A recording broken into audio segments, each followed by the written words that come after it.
On April 27th, Horace wished me a happy birthday. I stayed silent for 2 seconds, then nodded. I agreed to the divorce. An awkward look crossed Horace's face. That's not what I meant. He paused. At least, not today. MHM. Then, take it as my birthday gift in return for your birthday wish. Chapter 1. Today was my birthday. It was also the 12th day of my Cold War with Horace. That afternoon, he called me, "Happy birthday." I froze for 2 seconds and glanced at my phone to make sure it was really him. An awkward feeling washed over me. For a moment, I didn't even know how to respond. All I managed was an "oh, thanks." Horace fell silent too.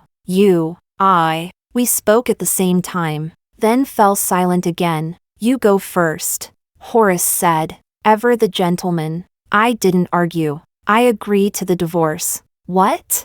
Horace sounded genuinely stunned. I repeated myself. I said, I agreed to the divorce. Chapter 2. 15 days earlier, Horace had asked me for a divorce. That day, he was away at a meeting. I went to his company. Without his permission, I fired Rachel in front of everyone. The scene turned ugly, but Rachel neither cried nor made a fuss. She stayed calm and composed. She simply took off her employee badge and said stubbornly, "I quit." She packed up her things and went back to her hometown that very day. 2 hours later, Horace found out. He called me immediately. His voice was low, barely holding back his anger. "Carla, you've gone too far. I'll go find her. When she comes back, you'll apologize to her. Otherwise, we're getting divorced." Horace drove to Rachel's hometown that very night. He stayed there for 2 days. Eventually, he persuaded her to come back, but he didn't come home. Instead, he had his assistant collect his clothes and pass along a message. "The boss said that until you've done what you promised him, the two of you should take some time apart." What I'd promised him? Apologize? There was no way I was apologizing. If he wasn't coming home, then neither was I. So I moved out too. Anna told me people had been talking behind my back. They said I was jealous, shallow, and vicious, that I thought being the lady of the family gave me the right to do whatever I wanted. Little did I know, the thing men hate most is a woman who meddles too much. She asked me, "What exactly did Rachel ever do to you?" Chapter 3. Rachel was a scholarship student Horace had personally sponsored. She was also his junior under Professor Sandra. Professor Sandra thought highly of Rachel. She said Rachel was smart, hardworking, and mature. Her only disadvantage was her poor family background. Horace understood what Professor Sandra meant, so he decided to help her. Rachel, in turn, never forgot his kindness. One day, she waited downstairs outside Horace's company for hours with a backpack on her shoulders. She handed him a handmade keychain she had made herself. "When I graduate," she said, "I'll join your company." Mingyuan wasn't easy to get into. Raising an eyebrow, Horace said, "I won't give you special treatment." Rachel's eyes sparkled. "I'll earn it with my own ability." I was waiting in the car while they talked. Through the window, I heard every word. Horace thought she was an interesting girl. So did I. She had the confidence and brightness unique to youth. It was hard not to notice her. Back then, I truly didn't think much of it. Chapter 4. Horace and I had only been married for 2 years then. We were deeply in love. He was always attached to me. Wherever he went, he'd tell me in advance. No matter how busy he was, he'd always make time to call or text me. Every business trip ended with a gift for me. Bracelets, necklaces, handbags, all expensive. Sales associates would often ask, "What kind of things does your wife like?" He would always smile with quiet affection. "She likes expensive ones." Until the time he came back from Italy, he brought me a gold watch. I loved it, but when I went to the garage, I spotted a craft paper bag on the passenger seat. Inside was a palm-sized Pinocchio doll. It wasn't particularly exquisite, obviously just a handmade souvenir bought from a street stall, but it was charming. I deliberately took it inside, right in front of Horace. I started to put it on the display shelf. He shot to his feet and snatched it from my hand. "For someone else? Who?" He frowned and stayed silent. After a long pause, he finally said.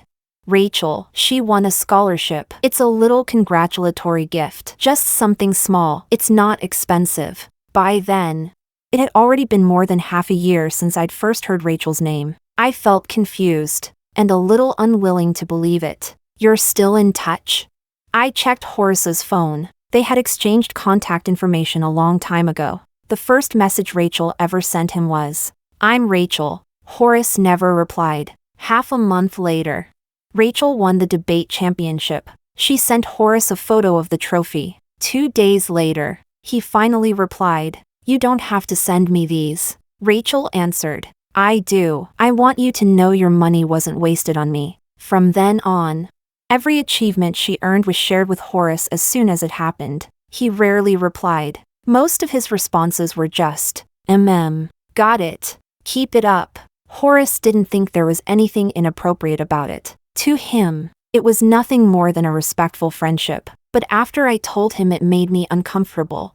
He deleted Rachel from his contacts, though he had stayed silent for a long time before doing it. After that, they never contacted each other again. Yeah, right. If they really had stopped talking, none of what happened afterward would have happened, and we never would have ended up getting divorced. Chapter 5. The divorce was finalized quickly, the moment Horace realized I truly meant it. He fell silent for a long time. "That's not what I meant. At least, not today." For 12 days, he hadn't come home. He hadn't contacted me. He was waiting for me to give in, waiting for me to apologize to Rachel. He said, "Rachel didn't get where she is easily. Everything she has today, she earned through hard work. Carla, you shouldn't use the little authority you have to make life difficult for someone else." Horace always said Rachel had it hard. That's why he stayed up late helping her polish her resume. That's why, when she came to interview at Mingyuan,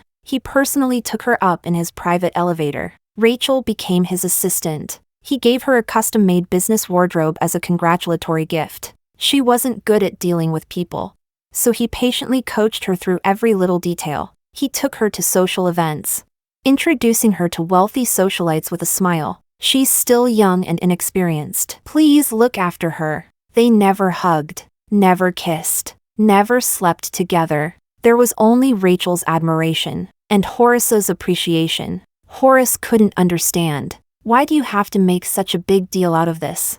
But I wasn't making a big deal out of it. I only warned him 3 times. The first time, I asked him to stop contacting Rachel. The second time, I told him I wouldn't accept Rachel working at his company. The third time, I fired Rachel. 7 years together. 3 warnings were enough. Any more than that would have been betraying myself. So I said to Horace, it doesn't matter anymore whether he and Rachel had crossed the line, what kind of relationship they really had, whether they lacked boundaries, or whether I was just a jealous, vicious wife. None of it mattered anymore. Let's get divorced. Chapter 6. There was no argument, no tears. Horace and I walked out of the Civil Affairs Bureau one after the other. Rachel was there too, standing beside Horace's car like the perfect secretary. Pressing his lips together, Horace asked, "Do you want me to give you a ride?"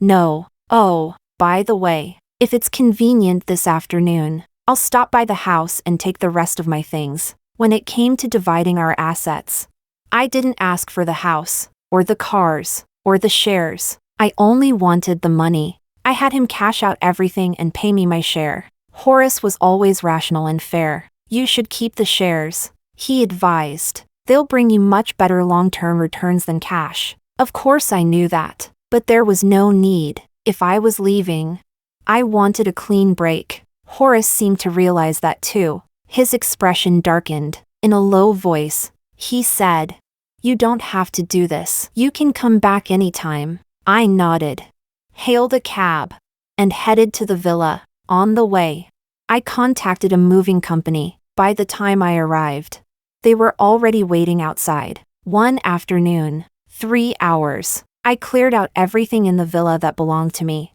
As I left, I slipped off my wedding ring and placed it on the entryway table. From that moment on, my love for Horace and our marriage were truly over. Chapter 7. The following week was a busy one. Anna called me several times. I declined every single one. Eventually, she snapped. "If you don't come out, we're not friends anymore." I had no choice. Yawning all the way, I showed up.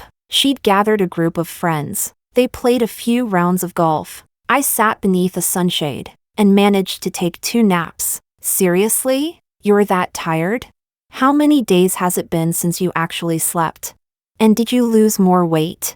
Anna had never understood my workaholic tendencies. She liked money too, but she liked having fun even more. As she always said, "If making money isn't for enjoying life, then what's the point of making money?" To that, I could only say, she simply didn't love money enough. After chatting for a while, I checked the time. "I've got to go. You guys have fun." "Fine." Though reluctant, Anna didn't try to stop me. I got up to leave. The moment I turned around, I saw Horace walking toward us. Rachel was beside him. Anna's face immediately darkened. "What are you doing here?" Then she hurriedly raised a hand toward the sky. "I swear I didn't invite him." Horace said nothing. His eyes never left me. I pretended not to notice. I gave Anna's shoulder a reassuring pat. "I'm heading out." I'd barely taken 2 steps when Rachel suddenly spoke. Her face was pale, but the stubborn look in her eyes hadn't changed. "Carla, I know you don't want to see me. I shouldn't have come. I'm the one interrupting everyone. I'll leave." The moment she said that, Horace's expression turned cold. "Leave? Who's leaving? And where exactly are you going?" Casey came jogging over, the instant he saw the hurt Rachel was trying to hide. His face filled with concern. Then he looked at me. Realization flashed across his face. Suppressing his irritation, he said stiffly, "Carla, don't do this, okay?"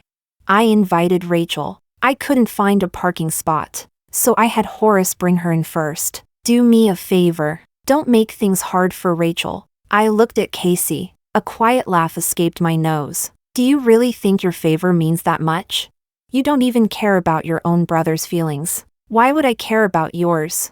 "You." Young people couldn't stand being provoked. He glared at me and was about to charge forward. "Enough." Horace finally spoke. He stopped Casey, shot him a warning look, then turned the same look on me. "Unfortunately, I've never responded well to pressure. One more thing. Don't call me your sister-in-law. Horace and I are divorced." Chapter 8. Apparently, Horace hadn't told anyone about our divorce. Then again, he'd always been a man of few words. But Casey?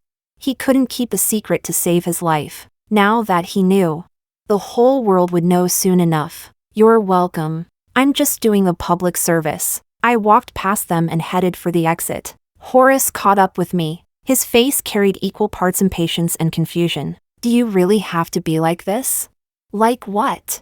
I genuinely didn't understand. His lips pressed into a thin line. "You know exactly what I mean, Carla. You heard her. Casey invited Rachel. You can tell Casey likes her. He's trying to date her. So why do you still have to make things so difficult?" There was disappointment in his voice. I honestly couldn't understand it. "Horace, we're divorced. What does any of this have to do with me?" His fists tightened. He took a deep breath. "Can you honestly say you were leaving just now had nothing to do with Rachel?" I nodded. "Of course I can. I was already on my way out. You just happened to arrive. And yes, even if I hadn't been leaving already, I would have left the moment you two showed up. I don't like her, and I don't like you either. So why should I force myself to spend time with people I don't even like?" Chapter 9. I said it as casually as if it meant nothing. Clean, decisive, without the slightest hesitation. Seeing Horace's face darken, seeing the anger he was desperately holding back in his eyes, I'd be lying if I said it didn't feel satisfying. But that satisfaction lasted only half a minute. I drove away. In the rearview mirror, I saw Horace still standing where I'd left him. I also saw Rachel walking toward him. As for me, my face was expressionless, my eyes lifeless. There was no way I wasn't hurting, and there was no way I could simply move on overnight. 7 years. It had taken Horace and me 7 years to get here. He was the one who pursued me back in college. We met because of Anna. Horace and Anna had grown up together. And Anna was my roommate. Back then, Anna and I weren't close yet. She spent every day hanging out with Horace and the others. Card games were one of their favorite pastimes. Anna had terrible luck. She lost every time. At first, I didn't pay much attention. Then one day, I overheard her on the phone. She said she'd lost nearly 2,000. And next time she'd definitely win it back. So I volunteered. I'll help you. I'll take 20% of whatever I win. My father died when I was young. My mother raised me at the card table. For most people, playing cards was entertainment. For her, it was work, and work paid. Sometimes a few hundred, sometimes just a few dozen, but it was more than enough to support both of us. Because of her, during the summer after my college entrance exams, I earned an entire semester's tuition playing cards in local card rooms. At first, Anna wasn't convinced. Still, she took me to one of their games. In less than half a day, I'd won back 4,000 for her. Anna was ecstatic. She practically jumped for joy. I took my 800 commission, and she treated me to hot pot. We were both happy. The only regret I had was that theirs was just a casual game. Someone like me was fun as a one-time substitute. Invite me too often, and the games stopped being fun. But to my surprise, just a couple of days later, Anna asked me to help again, then a third time. It wasn't until that third game that something finally felt off. With the awful skills of the guy sitting across from me, how could Anna possibly have lost that badly? Unless he was deliberately feeding me good hands. I looked up at him. He was already looking at me, his eyes curved into a smile, as though he'd been waiting all along for me to look up. Chapter 10. I drank a lot that night. It had been a long time since I'd let myself get this drunk. The man from Hong Kong loved his liquor, and somehow had an endless tolerance for it. But securing the mining rights was worth a few extra drinks. At least it made the past 2 weeks of non-stop work worthwhile. After seeing him off, I could barely stay on my feet. Taking a deep breath, I sank onto a sofa in the hotel lobby. The room spun around me. I lowered my head, burying my face against my knees. Just then, a pair of polished black dress shoes stopped in front of me. They were spotless. I narrowed my eyes, following the neatly pressed trousers upward. Suit, tie, then, a familiar face. Horace. He stood in front of me, leaning down slightly, a faint frown between his brows. "How much did you drink?" I smiled. "Not that much. I still recognize you." He didn't respond. Instead, he took off his suit jacket and draped it over my shoulders. "I'll take you home." Tilting my head, I shrugged my shoulders, letting the jacket slip to the floor. "Horace, I got the exclusive agency rights to that ruby mine in Mozambique." For the first time that night, the tension in his face eased a little. He nodded. "I knew you could do it." Those words actually made me laugh. Between the dizziness, the nausea, and hearing that, I didn't want to say another word to him. I waved him away in disgust. "Move. You're blocking my fresh air." Horace frowned. "I know you're upset, but Rachel didn't do anything wrong." 2 months earlier, I'd landed a major commission from Mrs. Liu. She wanted a museum-grade custom jewelry collection. To complete it, and secure future business, I needed the exclusive agency rights to a ruby mine in Mozambique. But they only worked with long-term partners. So I asked Horace for a favor. I wanted Mingyuan to endorse my application. All I needed was his signature as a reference. Horace agreed. I delivered the paperwork. He signed it. Everything should have gone smoothly, just like it always had before. But this time, the documents were sent back. Rachel rejected them. She said it violated company policy. She said Horace couldn't sign documents like that. That was why I'd stormed into Mingyuan and fired Rachel in front of everyone. She had crossed a line, yet Horace insisted she'd done nothing wrong. I nodded. Fine. She followed company policy. She wasn't wrong. But what about you, Horace? When you were busy being so professional, did you forget that we were still husband and wife? There wasn't much point in talking about it anymore. But drunk people aren't exactly rational. I took a deep breath and slowly got to my feet. Looking at him with genuine confusion, I asked, "Horace, why didn't you just sleep with Rachel?" His face instantly darkened. "What kind of nonsense are you talking about?"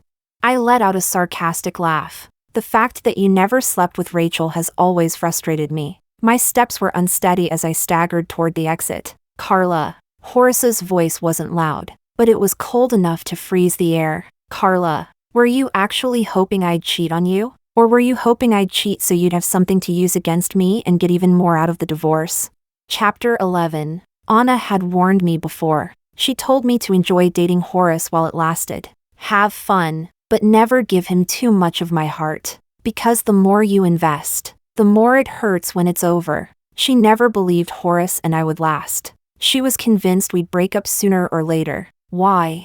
Because we came from completely different worlds. I was poor, he was rich. But I've never been someone who feels inferior. I've always believed I deserved the best. If Horace pursued me, if he wanted to be with me, then there had to be something about me that attracted him. Something that made us equals. Which meant we belonged together. So after we got together, I accepted everything Horace gave me without guilt, including when he asked what I liked. I gave him only one answer. I like expensive things. Some people called me a gold digger. Others said I was vain. I couldn't care less. I've never hidden my love for money. If he could afford to give it, I could afford to accept it. And now, he thought I was asking for too much. How amusing. I turned around, grabbed his tie, and yanked him toward me, caught completely off guard. He stumbled forward. Is it because Rachel never asks for anything? Does that make her seem noble? No, she doesn't ask because she doesn't think she's worthy. I'm different. Being with me costs money. If you can't afford a wife, then why the hell did you get married? Useless. Chapter 12. After securing the agency rights to the Mozambique mine, I flew to Bangkok. The main purpose was to attend a gemstone viewing. Cut gemstones were outrageously overpriced. Besides, the truly exceptional stones never reached the open market, and whatever you could buy usually wasn't rare enough. This time, I was after rough stones. The room was filled with professionals. Boxes of rough gemstones lined the long tables. Everyone was examining the exact same stones. In the end, it all came down to who had the sharper eye. Holding a tray, I moved from box to box beneath the inspection lights, calm, focused, until I opened the third box from the end. Inside lay 7 rough stones, weighing more than 80 carats altogether. The centerpiece of the lot was a 40-carat stone of decent quality, clean crystal, a slightly pinkish hue, not top tier, but a safe choice. I wasn't interested in that one. My eyes landed on the small stone beside it. It looked like an ordinary black pebble, a thick outer crust. No light passed through it, but one tiny patch had been worn away by flowing water, revealing the faintest hint of red beneath the surface. I switched to a higher-powered flashlight and pressed the beam against that thin spot. The instant the light penetrated, my heart started pounding. After purchasing the rough stone, I flew to Thailand. Master Zhou had spent 40 years in this business. Everyone in the trade described him the same way. His hands never fail. He turned the stone over and over for a long time. Then he asked, "Protect the weight or protect the color?" I answered without hesitation, "The color." Nearly an hour later, Master Zhou shut off the machine. 3.8 carats. Eye clean, unheated, pigeon blood red, investment grade rarity. Only then did the last trace of uncertainty disappear from my heart. The trip had been worth every mile. Over the following 2 weeks, through countless viewings, bids, and cuts, I assembled an exceptional collection of top-grade rubies in different colors, sizes, and cuts. Mission accomplished. It was finally time to go home. Chapter 13. After returning home, I went straight to my store. I worked until after midnight before finally heading home. I felt like every last ounce of energy had been drained from my body. Like a ghost, I wandered into the lobby, drifted toward the elevator, stepped inside. Then, in the next second, my eyelid twitched. and I jumped back. Someone was inside. I couldn't even tell if he was alive. He was slumped motionless in the corner, even after the elevator doors slowly closed. I still hadn't processed what I'd seen. For a moment, I honestly thought I was hallucinating, until the doors opened again. There really was someone inside, and I knew him. Skylar? You're Skylar, right? Are you okay? I nudged him. No response. His face was deathly pale. He looked like he'd been dead for a while. With a sigh, I called an ambulance. At the same time, I found Casey's name in my contacts and called him. After what felt like forever, he finally picked up. Carla? Why are you calling me? Your brother passed out. He's being taken to the hospital. You should head over now. Head where? Wait, my brother. Ignoring Casey's frantic shouting, I hung up. Then I snapped a photo of Skylar and sent it to him. The ambulance arrived quickly. I had planned to leave, but the paramedics wouldn't let me. They insisted someone had to go with him. What happened before the patient lost consciousness? Did he drink? How much? I had no answers. All I could do was shake my head. What's your relationship to the patient? I answered blankly. I'm just a kind passerby. The whole trip was a blur. First, I lost the paramedics. They moved too fast. After 2 turns, they had completely disappeared. By the time I found the emergency room, Skylar had already been transferred onto a hospital bed. Then someone shoved a form into my hands. Register him, pay the bill, take him to the doctor. Seriously? Excuse me, where do I register? Chapter 14. Thankfully, Casey arrived, and he got there fast. The moment I saw him, I shoved everything into his hands and turned to leave, but Casey grabbed my arm. His face was full of awkwardness, avoiding my eyes. He said stiffly, "Thank you." I waved him off like I was shooing away a fly, just doing a good deed. Oh, and Casey wanted to say something else, but I'd already walked away. I soon found out what he'd been trying to say. Horace had come with him. We hadn't seen each other for half a month. There was no feeling of time standing still, no lingering sadness, no emotion at all. Good. I was very satisfied with how well I'd adapted. It's late. I'll drive you home. Didn't hear it. Didn't hear a thing. I walked right past him toward the exit. Carla. Horace caught my wrist. I immediately slapped his hand away. Hands off. We're divorced. Don't harass single women. Casey caught up just in time to witness the scene. His expression became even more awkward. I was far too tired to appreciate the colorful expressions on their faces, so I simply walked away. Casey glanced at Horace, gritted his teeth, and chased after me anyway. My brother's awake. He asked me to make sure you get home safely. Chapter 15. When Casey and I first met, he treated me pretty well, always polite, always respectful, but as I kept going after Rachel, his opinion of me got worse and worse. He probably hadn't expected me to actually let him drive me home. Faced with Horace's gaze, all he could do was lower his head, the entire ride. He didn't say a word. I leaned back in my seat and fell asleep before long. It wasn't until the car came to a smooth stop that I opened my eyes. The first thing I saw was Casey's hand reaching over to wake me. Thanks. He cleared his throat. No problem. I opened the door and got out.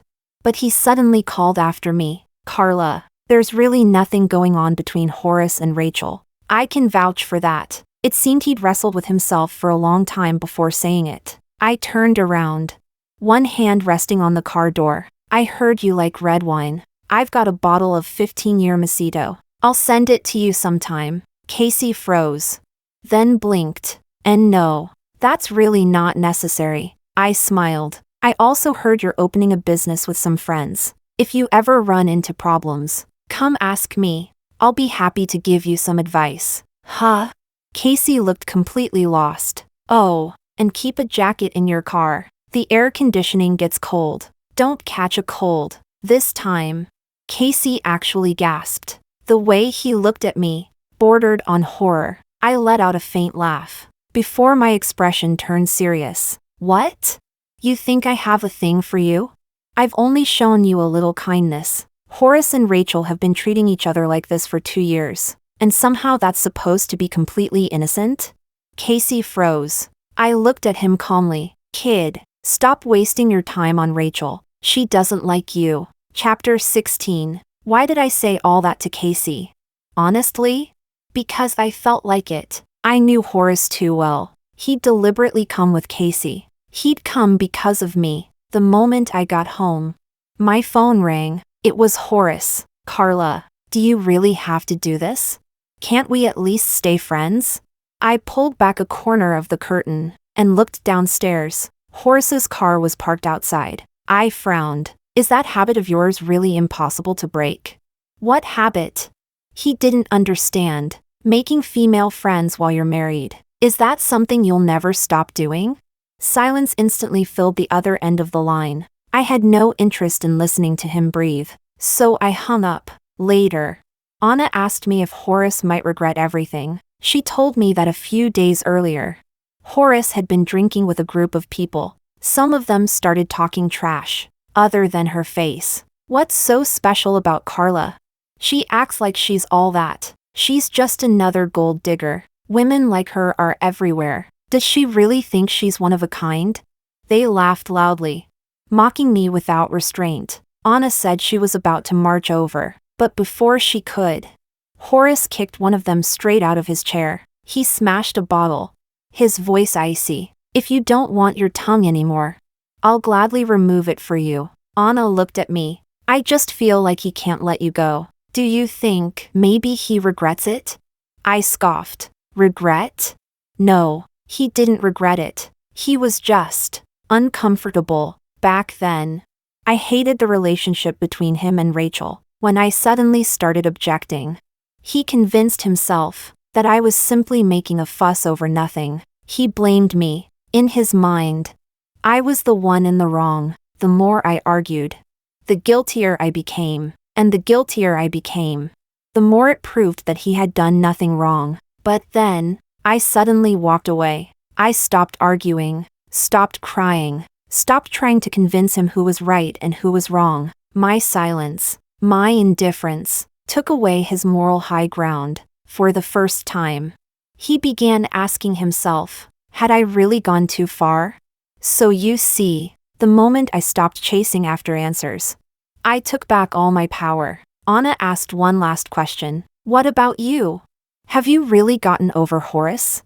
That answer, I was certain of. No, 7 years with Horace, 1/4 of my life. There's no way I could erase him from my memories. But what I can do is accept that he exists, without letting his existence affect me ever again. Chapter 17. With all the gemstones finally in place, I refined the designs one last time. The collection, Crimson Legacy, consisted of 7 pieces. The necklace required a center stone of at least 5 carats. The earrings needed a perfectly matched pair of 2-carat stones, which were especially difficult to find. The remaining pieces required gemstones in different shades to create depth, along with carefully selected accent stones. I attended several more gemstone viewings, until every last stone was accounted for. Then I took both the gemstones and the finalized designs to the Liu family. Mrs. Liu had an exceptionally sharp eye. The moment she looked inside the safe, a smile spread across her face. Clearly,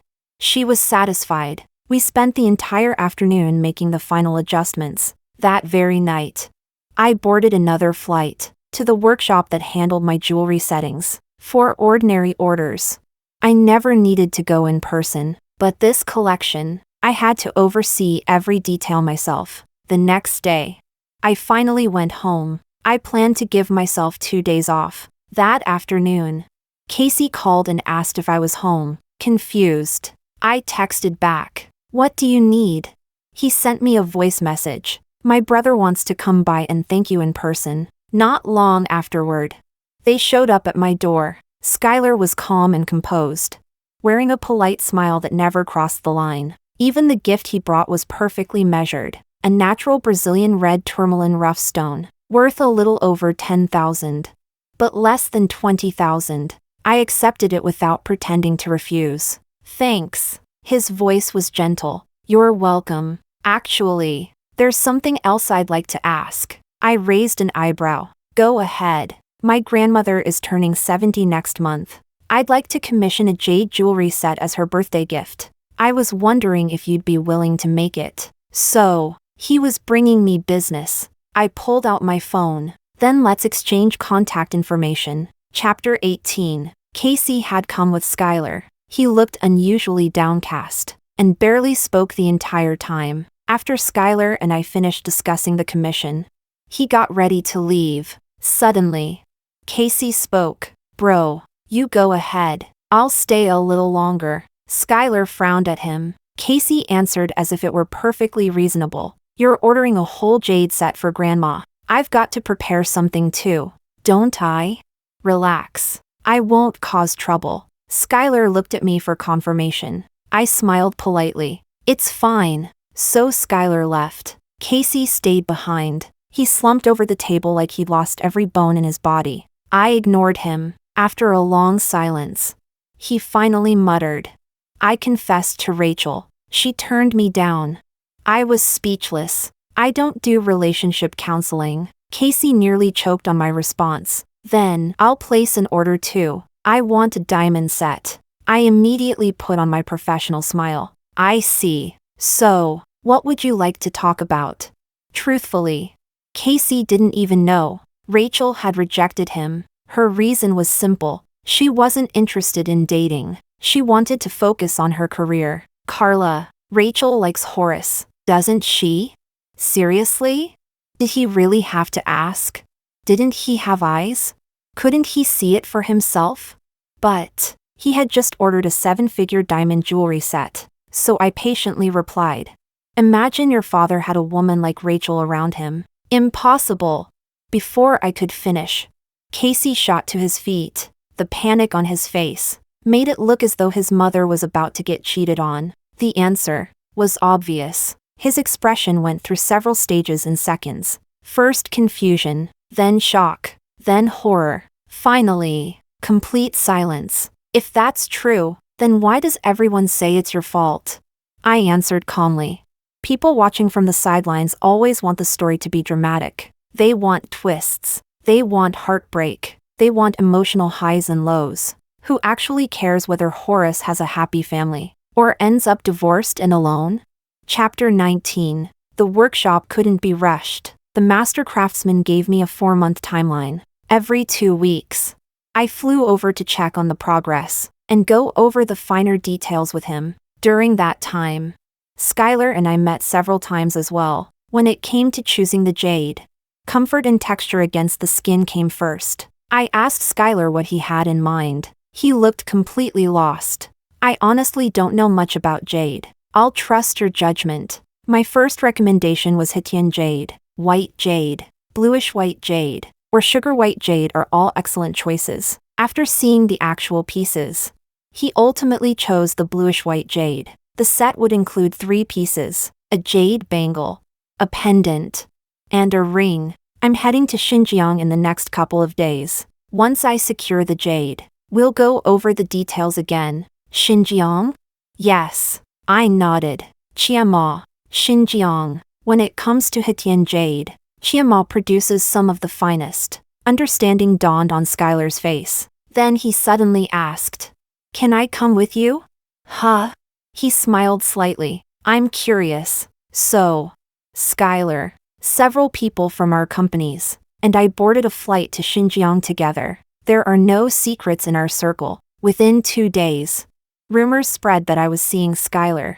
I heard them, shrugged, and moved on. Casey, however, ended up punching someone. What the hell are you talking about? Did you actually see anything?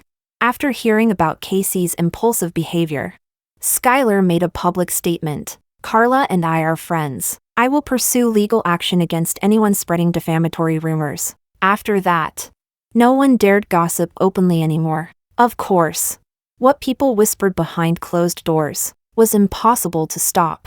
But that didn't matter. People always talk behind someone else's back, and everyone becomes someone else's gossip eventually. Once the next juicy story comes along, who still cares about yesterday's rumor? Chapter 20. Horace barged into the restaurant while Skylar and I were having dinner. His expression was cold. Without asking, he pulled out a chair and sat down. You don't mind one more person, do you? Skylar poured me another cup of tea. His tone remained calm. You weren't invited. What do you want? Horace ignored him. Instead, he turned to me. His gaze was heavy. Finally, he spoke. Don't mind me. Then he looked back at Skylar. You two go ahead. Eat, drink. When you're done, go back to wherever you came from. I'm not here for you. Skylar chuckled. Then you can leave. Tonight's dinner with Carla is personal. Personal? Horace slammed his hand onto the table. What kind of relationship do you two have for this to be a personal outing? Before Skylar could answer, I stood up. I pointed at myself, then at Skylar. Single, available. Then I turned to Skylar. The food's getting cold. Want to eat somewhere else? He stood without hesitation. Sure, whatever you want. Horace's face completely changed. He stared at Skylar for several seconds, then looked at me. His Adam's apple bobbed. In the end, he didn't say a word. He turned around and strode out. Horace didn't give up. He waited in the lobby of my building. When Skylar and I returned, we spotted him immediately. He looked up. His eyes froze on us. He shot to his feet, his face pale. You two are together? No. Skylar lived upstairs from me. He looked at me questioningly. I shook my head. It's fine. You can go up first. There were some things Horace and I needed to settle. Skylar nodded. If anything happens, call me. Then he walked toward the elevators. Horace was still pale. He stared at me. His eyes filled with emotions tangled beyond recognition. Carla, are you with Skylar? Horace, we're divorced. Carla! His voice exploded from deep in his chest. Answer my question. Answer what? Why should I answer your questions? I'd run out of patience. You're the one who asked for the divorce. You signed the agreement. You personally got the divorce certificate. From that moment on, your life and mine stopped being each other's business. And now you're here questioning me? Do you really think you have that right? Horace, I'm standing here today, not because I want to talk about love or heartbreak. I'm here to tell you one thing. Stop bothering me. You're becoming really annoying. I turned to leave. Horace grabbed my wrist. His grip was painfully tight, so tight that his hand was already trembling. He pulled open the collar of his shirt. A chain slipped out. At the end of it hung a wedding ring. Carla, I was wrong. Can we start over? No. I pulled my hand free. The moment you started comparing me to another woman, there was no going back. I never did. Yes, you did. You compared me to Rachel, and you decided I wasn't as good as she was. I still couldn't understand one thing. Horace, who gave you such an inflated ego? What made you think you had the right to pick and choose between women?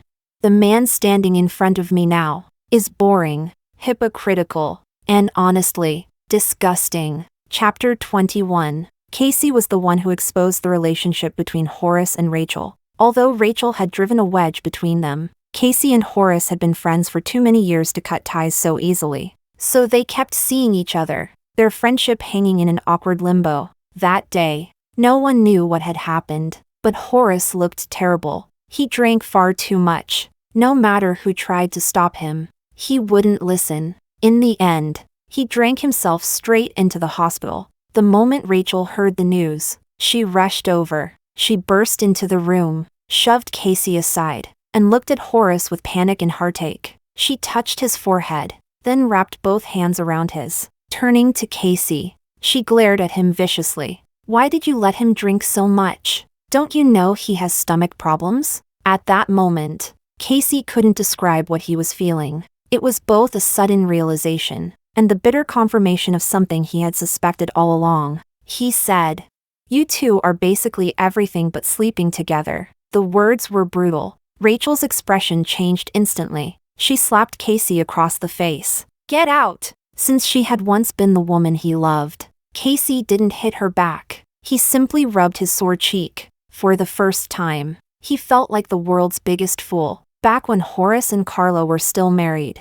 Horace often brought Rachel to gatherings with their friends. Casey had always believed Horace was introducing Rachel to him because he knew Casey liked her. But the more he thought about it, the more he realized he had merely been their cover. The thought was so ridiculous that he almost laughed. And that was when Casey finally snapped. "Do you two seriously think the whole world is trying to keep you apart? What a joke. Nobody gives a damn whether you're together or not." By the time Casey said those words, Horace was already awake. He hadn't opened his eyes, but for a split second, his breathing stopped, his entire body went rigid, and his scalp tingled. He didn't understand why he reacted that way, so he kept his eyes shut, pretending he hadn't heard a single word. Rachel, however, took those words to heart. She stayed by Horace's bedside the entire night, restless and distracted.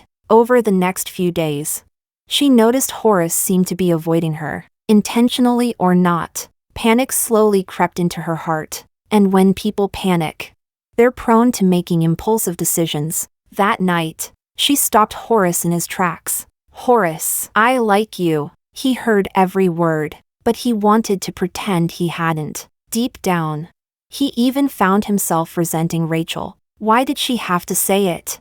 Why did she have to force it into the open? He stood there in silence, the atmosphere around him growing heavier by the second. Rachel was frightened by the look on his face, so she decided to go all in. Closing her eyes, she rose onto her tiptoes and leaned in to kiss him. Finally, Horace moved. He thrust out a hand and shoved her away. Rachel stumbled backward and fell to the ground. She stared at him in disbelief. "Why?"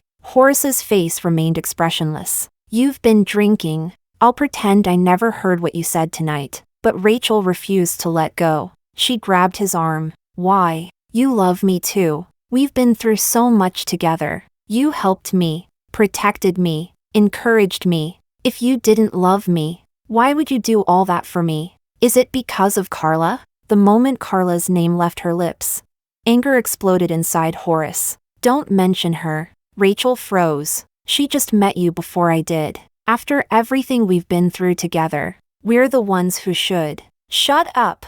Horace roared. No, that wasn't true. Everything between him and Carla had also been built piece by piece, through countless shared moments. But somehow, in everyone else's version of the story, their marriage had become nothing more than this. A man met a woman. One wanted money.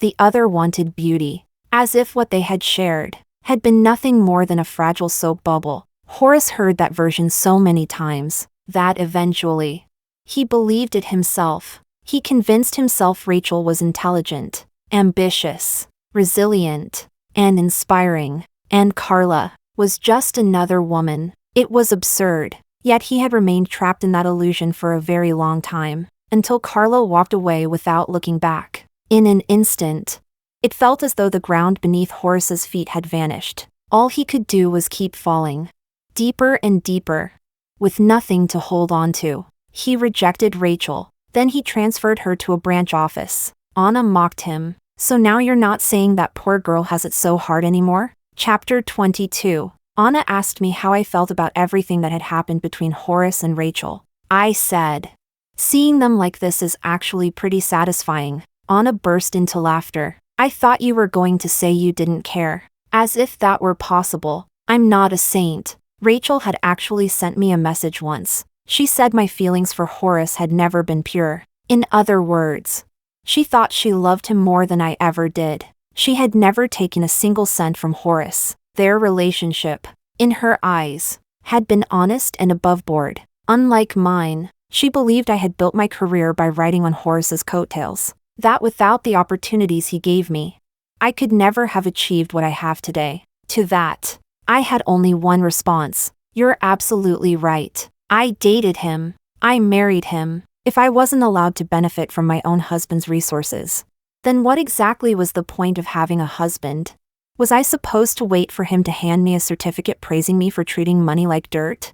I didn't bother replying to Rachel. I blocked her. Then I deleted her. I was busy. Mrs. Liu's jewelry collection was finally complete. The first thing I did was send it for certification. It received an NGTC collector grade certificate, a GRS appendix certifying its pigeon blood ruby, and an SSEF origin report. Every certificate served as both the collection's identity and its credibility. With the certificates in hand, I went straight to the Liu residence. The moment Mrs. Liu saw the finished collection, she smiled with satisfaction. This is even better than I imagined.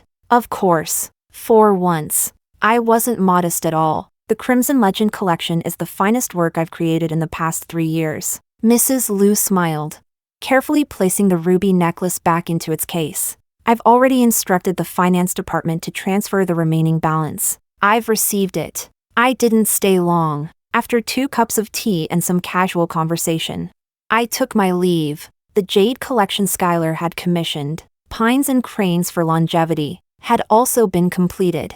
I added an extra handheld jade carving engraved with endless blessings and long life as my personal gift. It wasn't large, just the right size to fit comfortably in the palm. Its edges had been polished smooth, warm and satisfying to hold. When the birthday gift was delivered, Skylar didn't open it on the spot. The next day, he sent me a message. I love it. Thank you. Anna let out a mischievous giggle. So, does he love the gift? Or does he love you? I answered with complete seriousness. Don't insult the professional dignity of us artisans. A client's appreciation is the greatest satisfaction we can receive. Of course.